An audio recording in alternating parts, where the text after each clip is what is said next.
नमस्कार दोस्तों। ब्लेडी सथ के आज के इस एपिसोड में मैं आप सभी लोगों के सामने एक न्यूली मैरिड कपल के साथ एक बोर्डिंग स्कूल में घटी हुई ऐसी खतरनाक घटना की कहानी लेकर आया हूं कि सुनकर आपका दिमाग चकरा जाएगा। अब बहुत सारे लोग ये बोलेंगे कि एक न्यूली मैरिड कपल स्कूल में क्या कर रहे थे। तो ये भाई जानना है तो कहानी की डिटेल में जाना पड़ेगा। बने रहना अंत तक, बहुत मजा आएगा। अरुण और नीता एक दूसरे से पहली बार क्लास 10th में मिले थे। अरुण देहरादून का ही रहने वाला था और नीता कहीं बाहर से देहरादून में आई थी। नीता के पिताजी एक ऐसी जॉब करते थे जिसमें उनका बहुत ट्रांसफ़र होता रहता था। ट्रांसफ़र होकर अब ये लोग देहरादून में आए और इनकी मुलाकात स्कूल में ही हुई। जैसे स्कूल में अरुण पढ़ता था उसी स्कूल में नीता का एडमिशन भी हुआ, सेम क्लास में। पहली बार ही एक दूसरे को देखे तो एक दूसरे से प्यार हो गया। ये दोनों ना बहुत एक दूसरे के साथ कंफर्टेबल थे। मतलब ये कहो गर्लफ्रेंड बॉयफ्रेंड कम, दोस्त दोस्त ज़्यादा थे। इसी वजह से इन लोगों का जो रिलेशनशिप था ये टिकते टिकते इतना टिका कि इनकी शादी वाली सिचुएशन आ गई। लेकिन अब जो ये बहुत बड़े हो चुके थे और इनको अब मिले हुए लाइफ में लगभग कह सकते हैं हम 12 साल के आसपास हो चुके थे। ये लोग अब उत्तराखंड में नहीं रहते थे। दोनों की दोनों शादी के बाद मुंबई में रहते थे। शादी हो चुकी थी, अब पहले नीता जहाँ भी रहती रही हो, लेकिन वो शादी करके यहाँ पर आ गई। उसके साथ देहरादून में भी नीता हमेशा नहीं रही, उसके पिताजी का भी वहाँ पर रहकर कुछ समय बाद ट्रांसफ़र हो गया। फिर ये दोनों का लॉन्ग डिस्टेंस रिलेशनशिप चला, फिर मुंबई में मिले, फिर शादी हुई। तो ऐसा हुआ, एक दिन की बात है 2023 में ही इनको किसी का फ़ोन आता है।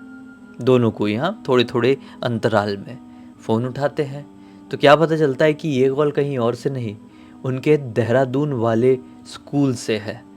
और उस स्कूल में पढ़ने वाले कुछ बच्चे ही इनको फ़ोन कर रहे हैं जो कि क्लास 12th में हैं फ़िलहाल। और इनसे ये कह रहे हैं कि सर मैम हम चाहते हैं कि आप हमारे स्कूल में एक रियूनियन पार्टी करें। आपके बैच के जितने भी लोग हैं हम सबको फ़ोन लगा रहे हैं और आप विश्वास नहीं मानेंगे, लगभग 95% लोग हाँ कर चुके हैं। ये बात सुनकर अरुण और नीता काफ़ी ज़्यादा खुश हो जाते हैं क्योंकि पहली बार वो लोग देहरादून के उसी स्कूल में मिले थे। अब शादी के काफ़ी समय बीत चुका था, मतलब यही 1-1.5 साल बीत चुके थे और 1-1.5 साल बाद वापस से इनको वहीं पर जाने का मौका मिल रहा था। और देहरादून तो इन दोनों को छोड़े हुए काफ़ी समय हो गया था, तो एक नॉस्टैल्जिया सी फीलिंग आ जाती। बस उसी फीलिंग के चक्कर में इन लोगों ने हाँ हाँ कर दिए। इन दोनों को कुछ ही दिन में डेट्स वगैरह मिल गई और ये लोग उस पर्टिकुलर डेट को देहरादून पहुंच गए। वहाँ पर अरुण का पुराना घर था ही, स्टे किए हैं। और फिर आखिरकार वो जो इवेंट जो रखा गया था उस स्कूल के बच्चों के द्वारा, उस इवेंट की रात के 8 बजे अरुण और नीता अपने स्कूल पहुँचे, अपने बचपन वाला स्कूल जहाँ पर ये दोनों पहली बार मिले थे।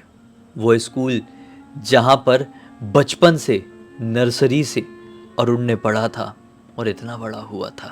उसी स्कूल के बदौलत आज जहाँ कहीं भी था अरुण वहाँ था। तो भाई ऐसा होता है कि ये दोनों जब वहाँ पर पहुँचे ना तो नॉस्टैल्जिया वाली फीलिंग तो आई ही, लेकिन इनको इनके पुराने दोस्त भी बहुत सारे मिले।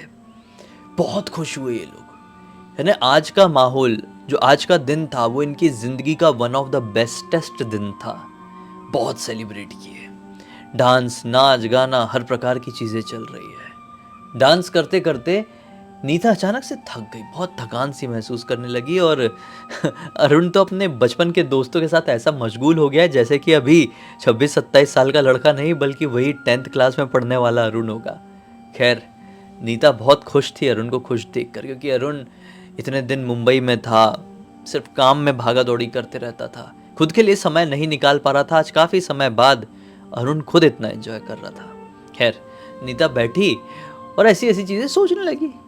इतने में ही नीता को ऐसा आभास हुआ कि उसे कोई घूर घूर कर देख रहा है। जब भी आप कहीं पर बैठे हैं, आप कुछ कर रहे हैं, अगर आपको कोई घूर घूर कर देख रहा है तो आपको समझ में आ जाता है, आपकी नज़रें अपने आप उस तरफ चली जाती है कि क्यों भाई घूर रहा है क्या।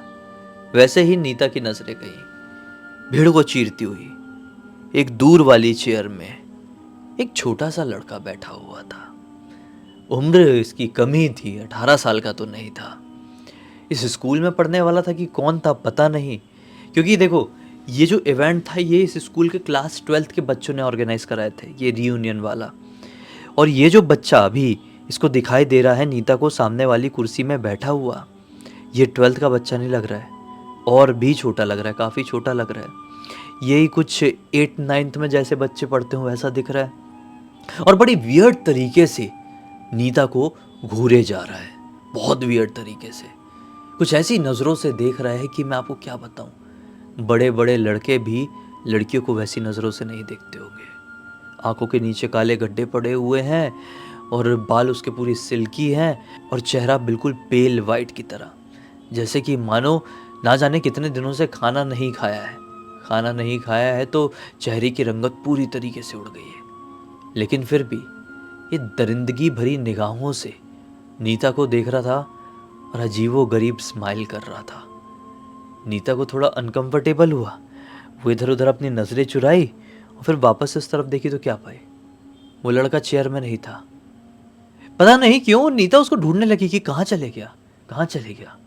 लेकिन भीड़ इतनी थी, नीता के बचपन के फ्रेंड्स इतने सारे आए हुए थे कि वो छोटी हाइट का छोटा सा बच्चा दिखाई नहीं दे रहा है।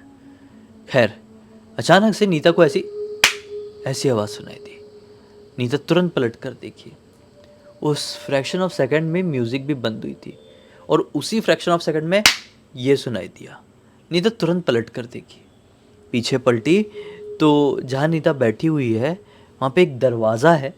वो दरवाजे के पास से वो ताली बजाने की आवाज़ सुनाई दी है और वो दरवाजे के अंदर की तरफ वही बच्चा भागा है। इसने सोची कि ये कौन है, मैं इसको जानना चाहती हूँ।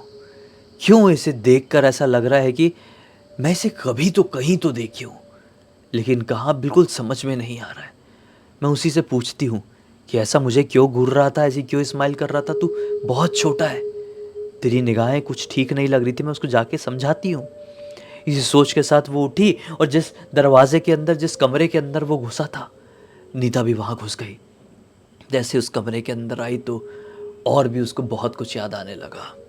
यादें अरुण के साथ वाली, वो यादें जब ये क्लास बंक मारकर अरुण से मिलने के लिए इसी क्लासरूम में आया करते थे। ये क्लासरूम उस ज़माने में एक लाइब्रेरी हुआ करता था। अब देखो, ऐसा लगता है ये केमिस्ट्री लैब बन चुका है, या जो कुछ भी है ये कोई तो लैब बन गया है।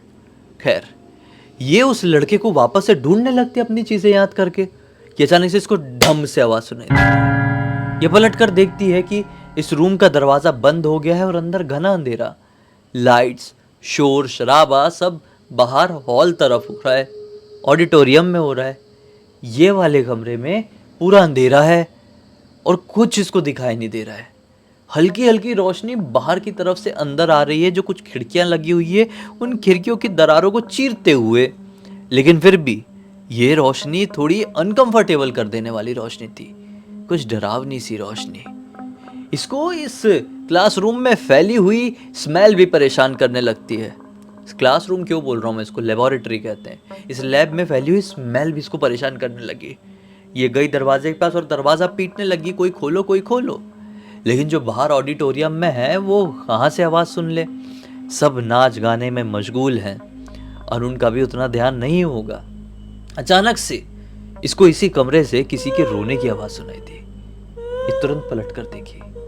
इसने देखी कि जहाँ पर ये खड़ी है दरवाजे के पास, उससे थोड़ी दूर एक कोने में बाहर से हल्की हल्की रोशनी तो आ रही थी, वही बच्चा बैठा हुआ है और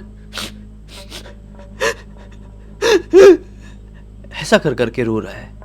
और फिर से यहाँ पे भी वो नीता को घूर रहा है।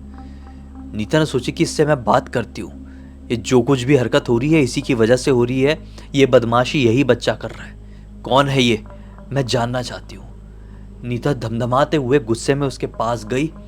वो रो रहा था ऐसा ऐसा करके, उससे कंधे में हाथ रखी और वो बच्चे ने रोते रोते अपनी आंखें ऐसी उठाया, बच्चे की आंखें ही नहीं है, और करके इतनी बुरी तरीके से चिल्लाया कि उसकी चीख नीता के कानों में ऐसी चुभी कि नीता घबराहट के मारे वहीं पर बेहोश हो गई। सोचो, अचानक से आपको अंधेरे में कोई ऐसा अनजान व्यक्ति दिखाई दे दे, जहां पर आप अकेले थे वहां पे अचानक से कोई ऐसा दिखाई दे दे जिसकी आंखें ही नहीं है, जो पहले थोड़ी देर पहले आपको घूर रहा था और फिर अचानक से आपने देखी उसकी आंखें अब नहीं है। बहुत बड़ा मुंह फाड़ के एक अजीब सी आवाज में आपको एकदम इतने पास आकर चिल्लाए, तो आप डरेंगे नहीं? अच्छों की हालत टाइट हो जाएगी। तो बेचारी नीता तो एक साधारण सी लड़की थी, डर के मारे वहीं पर बेहोश हो गई। जब वापस से इसकी आंखें खुली तो अभी भी रात का वक्त था और ये एक बिस्तर में लेटी हुई है। इस बिस्तर में बिल्कुल बाजू में इसका जो पति अरुण है वो बैठा हुआ है, इसके हाथ में सहला रहा है। नीता तुम ठीक तो हो ना? हाँ मैं ठीक हूँ, लेकिन हम कहाँ हैं? नीचे अभी भी लोगों की आवाज़ सुनाई दे रही है।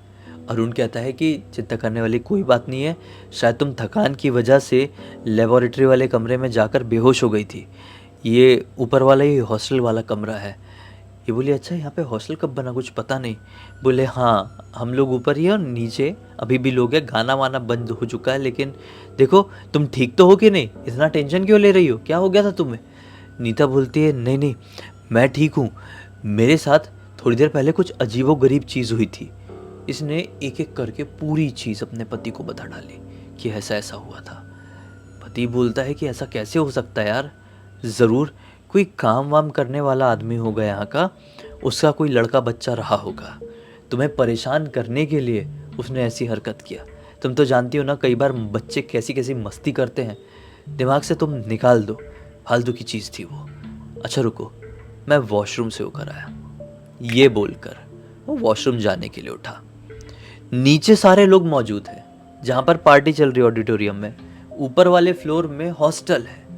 ये हॉस्टल वाले के कमरे में इसको लिटा कर रखा हुआ है। ये भैया उसको छोड़कर वॉशरूम की तरफ गया है, मतलब उस कमरे से बाहर निकला, कॉरिडोर से होते हुए वॉशरूम की तरफ गया है, अपना कार्यक्रम कर ही रहा था वॉशरूम में कि अचानक से उसको ऐसा फील हुआ मेरे पीछे आकर कोई खड़ा हुआ है। उसका कार्यक्रम खत्म हुआ, वो पलटा जैसे पीछे, क्या देखता है कि वही बच्चा डरावनी नजरों से, गुस्से वाली नजरों से खड़े होकर इसे बड़े अजीबो गरीब तरीके से घूर रहा है। ये कुछ बोल पाता इससे पहले ही वो बच्चा बहुत बुरी तरीके से, बहुत ताकत से आगे बढ़ता है और इसको धक्का देकर गिराने की कोशिश करता है और वो गिर भी जाता है क्योंकि वो बच्चे ने बहुत जोर से इसको धक्का दिया था। साइड में एक लोहे की रॉड पड़ी हुई थी। वो बच्चा लोहे की रॉड लेकर आता है और इसके मारने वाला होता है कि ये रमेश तू, ऐसा करके बोलता है रमेश तू। वो बच्चा मारता मारता रुक जाता है और इसके पास आता है और फिर से इसके मुंह में देखकर वैसे ही चिल्लाता है और ये इतनी जोर से डरता है जय बजरंग बली बोल के उसको लात मारा और भागा वहां से, बहुत गंदी तरीके से भागा। भड़बड़ाता हुआ उस कमरे में पहुंचा जिस कमरे में इसकी पत्नी नीता थी। नीता ने बोली तुम ठीक तो हो, क्या हो गया है तुम्हें? ये बोलता है मैं ठीक हूँ, एक काम करते हैं अपन फटाफट नीचे चलते हैं, यहाँ पर थोड़ी देर भी रुकना सही नहीं है। नीता बोलती है अच्छा अच्छा ठीक है नीचे चलते हैं, जो कुछ भी हुआ तो मुझे नीचे ही बताना। एक मिनट, बैग से मैं दूसरा टॉप निकाल के ये टॉप चेंज कर लेती हूँ, मुझे इसमें बहुत वैसी वाली फीलिंग आ रही है, मतलब घुटन जैसी हो रही है, ये टॉप बहुत टाइट सा है, फिर नीचे चले जाएंगे तो मौका नहीं मिल पाएगा। ये बोलता है कि ठीक है मैं बाहर खड़ा हूँ, तुम फटाफट चेंज करो। ये बाहर चले जाता है, वो दरवाज़ा बंद कर देती है और कपड़े चेंज करने लगती है। 5 मिनट हुआ, 10 मिनट हुआ, 15 मिनट हुआ, नीता बाहर नहीं निकलती है। ये घबराया घबराया पलटता है, दरवाज़ा खटखटाता है। चलो ना यार जल्दी, तुम चल क्यों नहीं रही हो? 15-20 मिनट हो गए हैं, अब तक कपड़ा बदल के नहीं हुआ एक। अंदर से कोई रिस्पॉन्स नहीं आता है। फिर से दरवाज़ा खटखटाता है। नीता खोलो दरवाज़ा, मुझे ठीक नहीं लग रहा है, लाइट भी अपने आप बंद चालू हो रही है कॉरिडोर की, मैंने कुछ बहुत डरावना एक्सपीरियंस किया हूँ, प्लीज बहुत घबराहट हो रही है, नहीं तो यार मैं तुम्हारा पति ही हूँ, अंदर आ जाता हूँ ना, चेंज कर लेना आराम से, जितना टाइम लेना ले लो, लेकिन मैं बाहर खड़ा हूँ, अब मुझसे खड़ा नहीं हुए जा रहा है। वो फिर से कोई रिस्पॉन्स नहीं देती है। इसको थोड़ा सा डर सा लगता है कि नीता ठीक है कि नहीं। नीता, नीता दरवाजा खोलो नीता। लेकिन फिर से कोई रिस्पॉन्स नहीं आता और धाड़ धाड़ धाड़ करके लात मार मार के भड़बड़ाहट में ये दरवाजे को तोड़ के अंदर, जैसे ही अंदर गया तो क्या देखा, पंखे में लटकी हुई है नीता। लेकिन फिर भी कुछ तो मौका था, नीता फड़फड़ा रही थी। ये जाके उसको संभाला, उसके पैरों से उसको उतारा, हॉस्पिटल लेकर भागा। पीछे एक दो लोग आ गए, लोगों को समझ में आ गया था कि क्या है, ये दूसरे रास्ते से लेकर भागा था। ये सबको नहीं बताना चाह रहा था कि हम क्या एक्सपीरियंस कर रहे हैं, नीता के साथ क्या हुआ, नहीं तो बहुत बड़ा बखेड़ा खड़ा हो जाता। हॉस्पिटल जब ये पहुँचे तो डॉक्टर्स ने बोले आप बिल्कुल सही समय पर नीता को हॉस्पिटल लेकर आ गए, लड़की को हॉस्पिटल लेकर आ गए, लड़की खतरे से बाहर है। फिर जाकर जब नीता प्रॉपरली होश में आई तो नीता ने उसको बताई, मुझे नहीं मालूम मेरे साथ क्या हुआ, मैं अपना टॉप चेंज करके बाहर निकल ही रही थी कि एक प्रेशर मेरे मुंह को दबाया है और लिटरली मैं झटके से लटक गई। मुझे कुछ पता नहीं चला, मेरी आंखों के सामने पूरी तरीके से अंधेरा छा गया था, क्योंकि वो प्रेशर इतना खतरनाक था कि नाक में मुझे चोट लगी और मैं बिल्कुल सब कुछ ब्लैंक हो गई थी, सब कुछ खो दी थी अपनी आंखों के सामने। फिर तो जब आपने पैर मेरे पकड़े होंगे आके तो मुझे रियलाइज हुआ कि नहीं, मैं अभी जिंदा हूं, मेरे अंदर जान है। क्या था वो? तब जाकर इसका पति इसको बताता है, बचपन की बात है, जब हम नए नए मिले थे ना, तो मेरे साथ साथ रमेश नाम के लड़के को भी तुमसे प्यार हुआ था। क्लास 9th में पढ़ता था, हमसे 1 साल जूनियर था। अपने 2-4 दोस्तों के साथ आया हुआ था मेरे पास मुझे धमकी देने के लिए, लेकिन वो क्या मुझे धमकी दे देता, उसके दोनों दोस्तों को पीटा, उसको भी पीटा और धमकी दिया कि आज के बाद कभी मिल गया ना तो हाथ पैर तोड़ के घर पे बैठा दूंगा और तेरे पेरेंट्स को बताऊंगा वो अलग। उस दिन के बाद से वो स्कूल आना बंद कर दिया।